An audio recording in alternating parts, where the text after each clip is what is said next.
saya dapat cerita yang sangat menarik bahwa ternyata Ibu Konjen, Ibu Putri juga keturunannya pernah menjadi pemimpin di sini, pemimpin diplomat ya dari Bali gitu ya.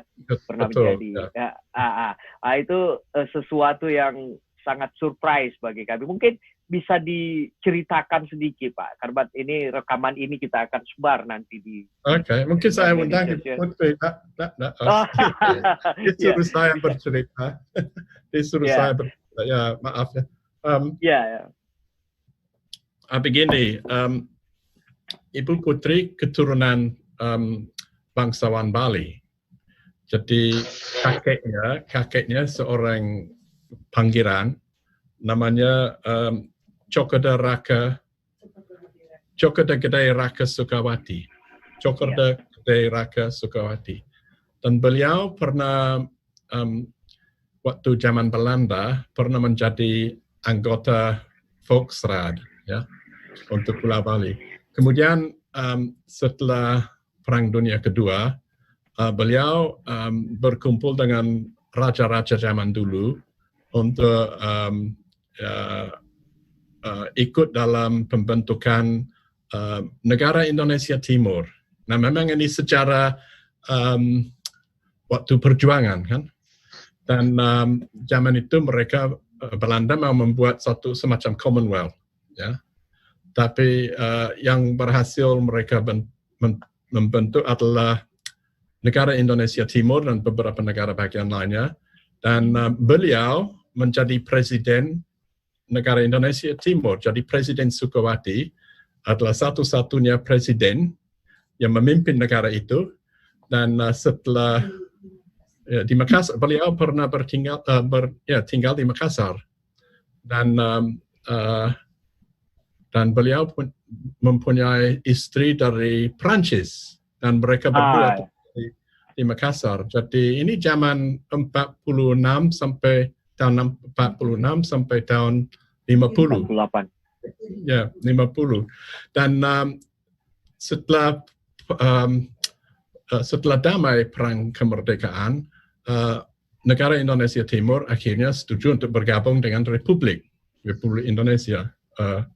Ya, Negara Kesatuan Republik Indonesia, tanpa ada konflik apapun antara Indonesia Timur dengan Indonesia Barat. Jadi sebenarnya beliau mempunyai satu prestasi sebagai presiden yang membantu mengelakkan konflik dan membawa negara Indonesia Timur masuk ke dalam Republik.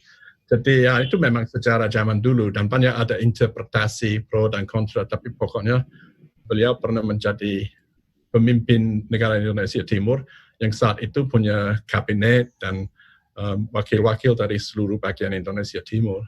Jadi itu namanya Presiden Cokorda Gede Raka Sukawati. Ya.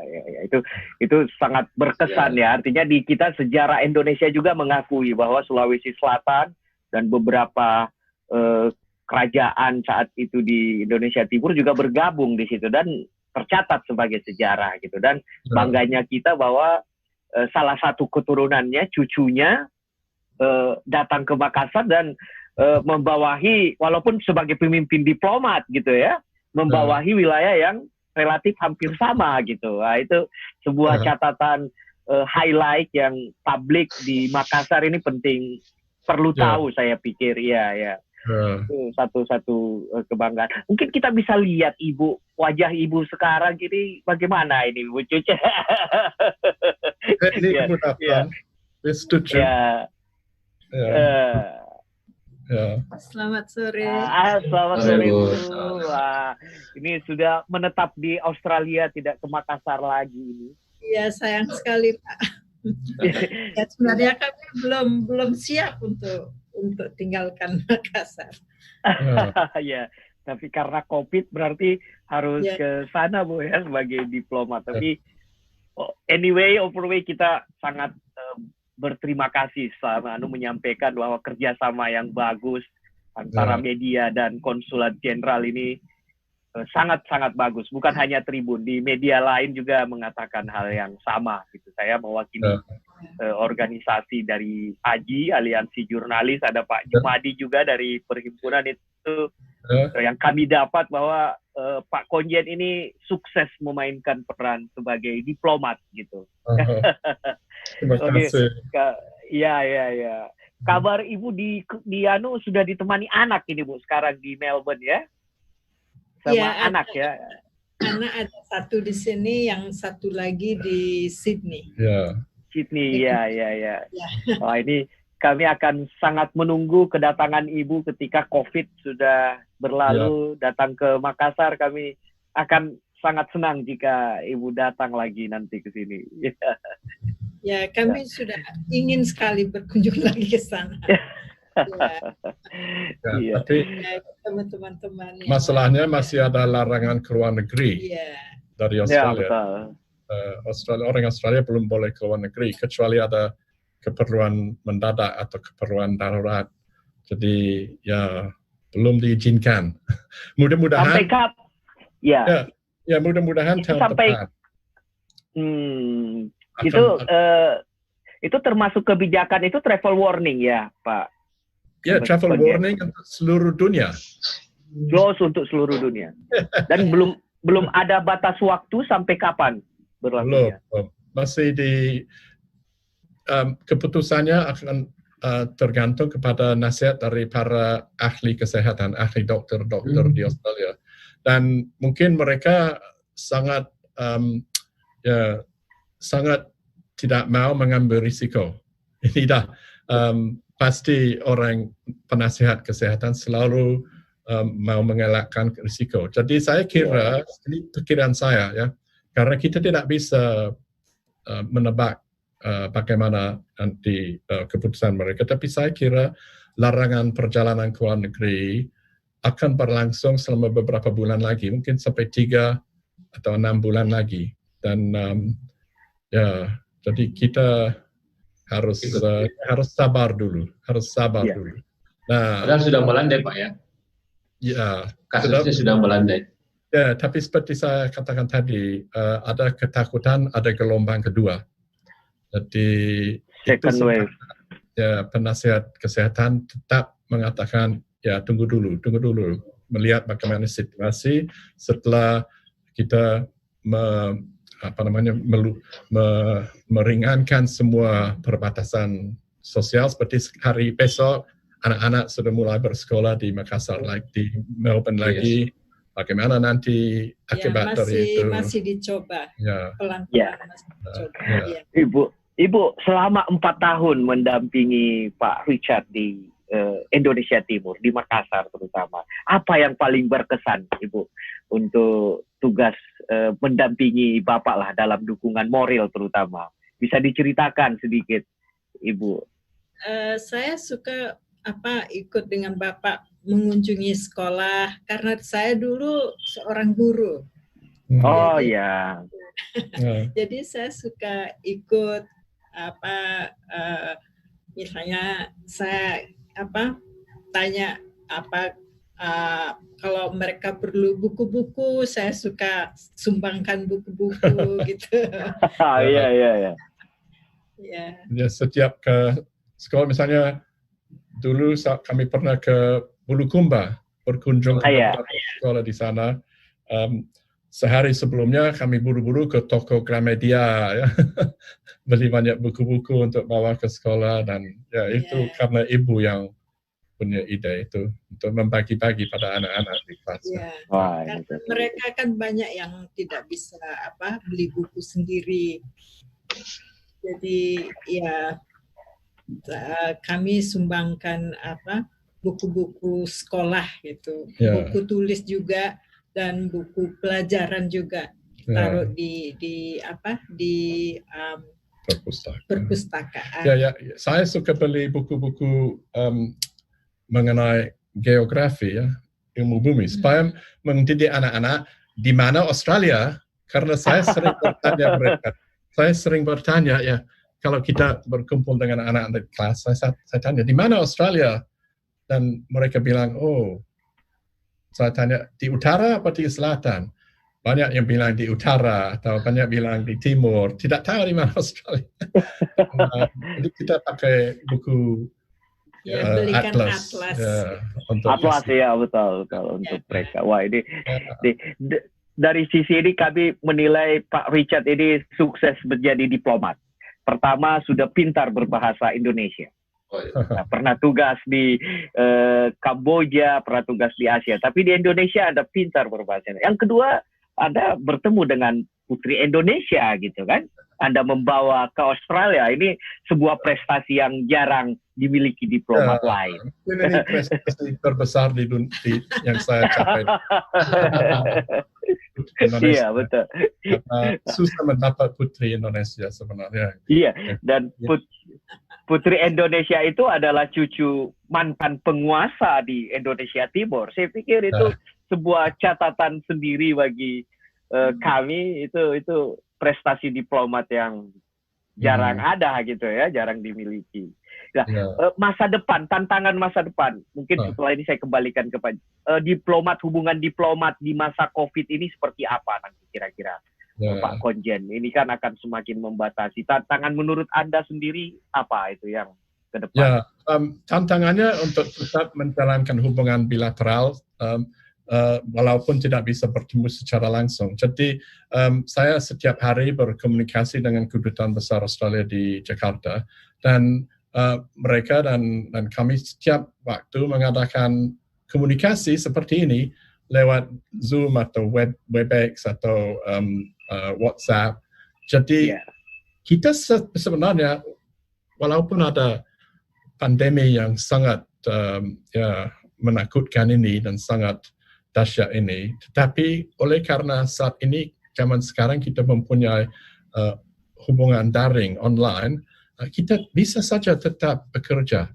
Dan salah satu contoh adalah bahwa persetujuan IACEPA, Indonesia Australia Closer Economic Partnership Agreement, yaitu persetujuan perdagangan bebas antara Australia dan Indonesia sudah mulai berlaku dan akan secara resmi berlaku dari awal bulan Juli, kalau tidak salah tanggal 5 Juli.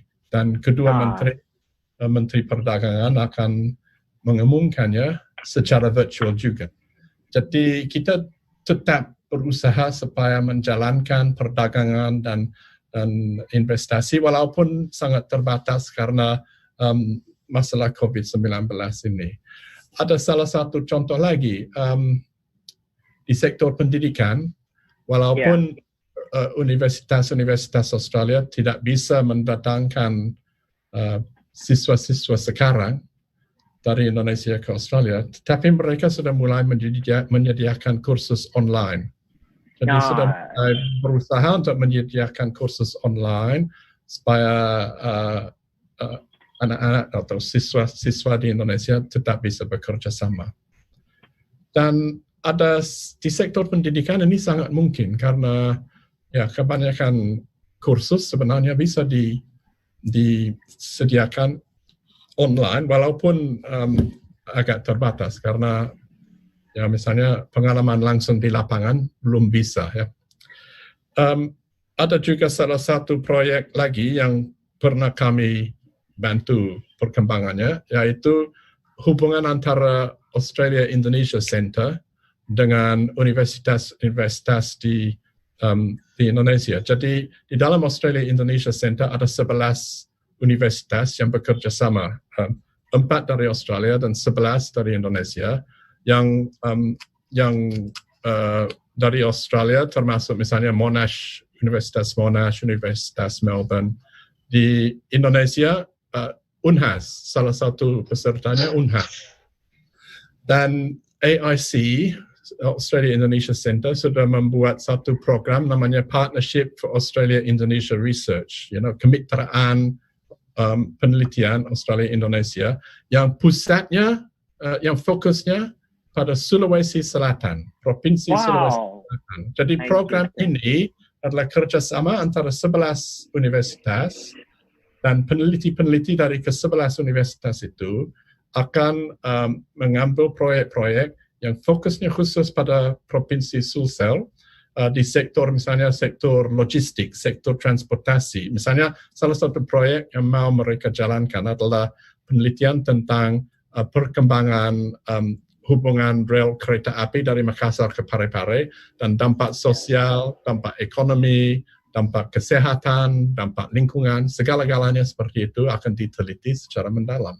Jadi mereka sudah mulai bekerja walaupun online, mereka akan membuat persiapan penelitiannya online dan mudah-mudahan kalau sudah bisa peneliti dari Australia dan Indonesia bisa bekerja sama secara langsung juga untuk melaksanakan penelitian itu dan hasil dari penelitian itu akan disediakan kepada pemerintah daerah baik di tingkat kabupaten maupun provinsi untuk membantu dalam pembuatan kebijakan yang sangat yang lebih bagus. Karena kebijakan berdasarkan penelitian dan informasi itu lebih berhasil daripada kebijakan yang datang dari ayang-ayang saja. Ya. Betul. Ya, silakan Pak Jum, lanjut Pak Jumadi. Ya.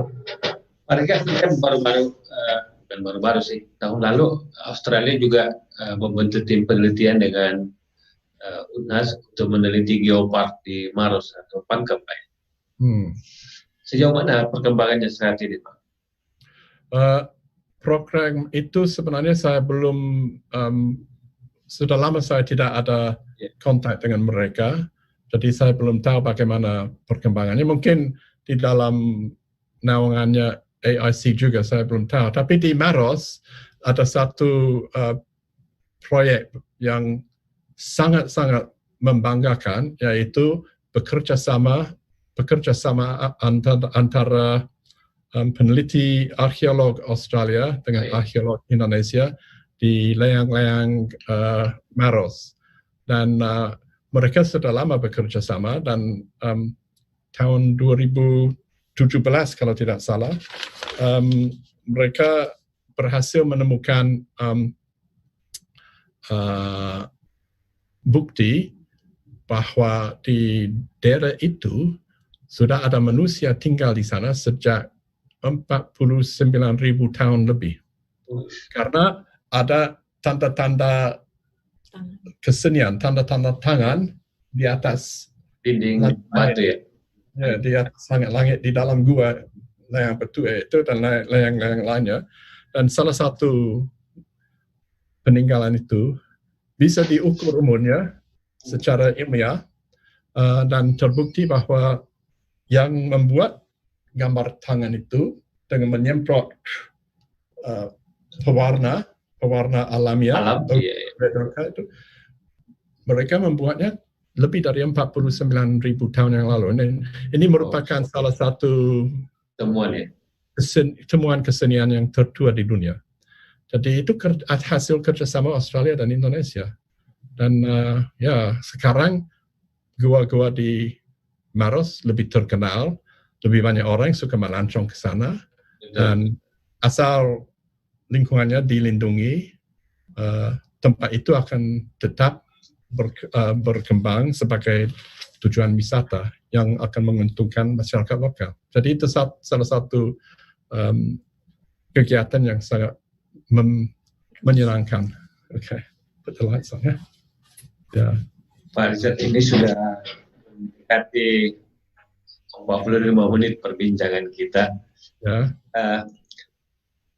Mengakhiri obrolan kita ini, mungkin bisa diceritakan kira-kira kesan yang dilupakan dari Makassar ini. Maaf, suaranya hilang tadi. Ini mengakhiri tugasnya juga Bapak sekaligus. Jadi obrolan kita ini, mungkin ada bisa pesan-pesannya Pak Richard untuk masyarakat Sulawesi Selatan. Pesan kepada masyarakat dan kepada teman-teman di Makassar. Pesannya apa? Sebenarnya pesannya adalah belajar tentang Australia. Itu dah pesan saya. Karena Australia adalah negara tetangga yang dekat, negara tetangga yang perlu menjadi teman yang lebih dekat lagi, karena walaupun kita dekat, kadang-kadang rasanya agak jauh karena banyak masyarakat di Australia tidak tahu banyak mengenai Indonesia dan banyak masyarakat di Indonesia tidak tahu banyak mengenai Australia. Ya. Jadi saya punya usulan supaya mungkin di sekolah-sekolah, di universitas-universitas diadakan pelajaran tentang Australia, ya, kursus-kursus tentang Australia. Kita di Australia ada juga kursus-kursus tentang Indonesia, tapi sayangnya tidak selalu disokong dengan cukup banyak dana. Jadi jumlah guru bahasa Indonesia di Australia naik turun menurut bantuan dari pemerintah. Ya. Jadi saya harap supaya lebih banyak masyarakat Australia belajar bahasa Indonesia pada masa depan dan lebih tahu mengenai Indonesia bagian timur. Dan di lain pihak saya sangat berharap supaya makin banyak orang Indonesia belajar tentang Australia dan lebih paham tentang ya apa itu Australia sebenarnya, negara apa itu, bagaimana ciri khasnya, bagaimana sifatnya, dan sebenarnya kita walaupun tetangga dan tidak berbahasa yang sama, sebenarnya kita banyak sejarah lama, banyak punya persamaan sebenarnya. Ya. Apalagi nenek moyang orang Sulawesi Selatan sudah lama menjalin hubungan dengan masyarakat Australia. Betul. Siapa tahu yang dulu tinggal di Sulawesi 49.000 tahun yang lalu, mungkin keturunan mereka pernah datang ke Australia.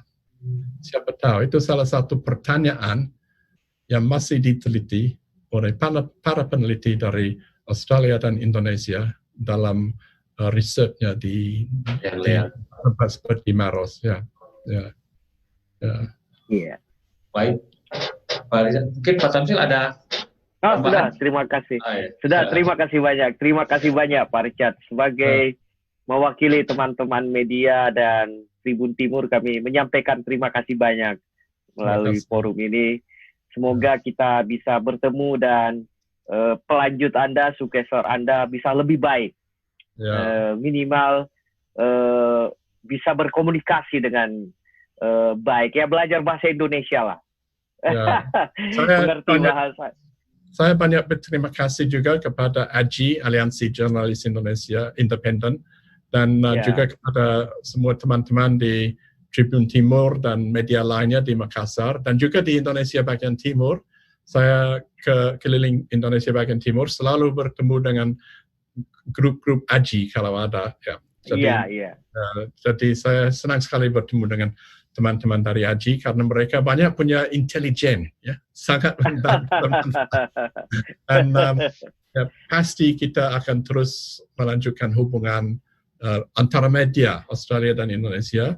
Saya tahu pengganti saya akan melanjutkan hubungan antara media Australia dan Indonesia dan tetap ada bekerja sama di sektor pendidikan media juga, dan mudah-mudahan kita akan bertemu lagi pada masa depan. Sebenarnya saya ingin kembali tahun depan untuk berkunjung, melancong saja di Makassar. Waktu Makassar International Writers Festival nanti bulan. Oh ya, betul. Juni, iya betul. Mudah-mudahan bisa kembali pada saat itu. Ya. Terima kasih banyak. Silakan Jom. Ya, Pak Richard, ini katanya informasinya dialog obrolan kita ini sedang dinonton juga oleh staf Pak Richard di Wisma Atlet. Ya. Bagus. Pak Richard, terima kasih banyak atas kesempatannya. Semoga kesempatan lain kita masih bisa ngobrol-ngobrol lagi. Ya, pasti bisa. Tentu saja. Makasih Pak Richard dan Ibu. Ya. Iya. Ditunggu lagi di Makassar, Bu. Iya. Sampai jumpa lagi. Iya. Selamat sore. Assalamualaikum warahmatullahi wabarakatuh. Waalaikumsalam Waalaikumsalam warahmatullahi wabarakatuh. Iya.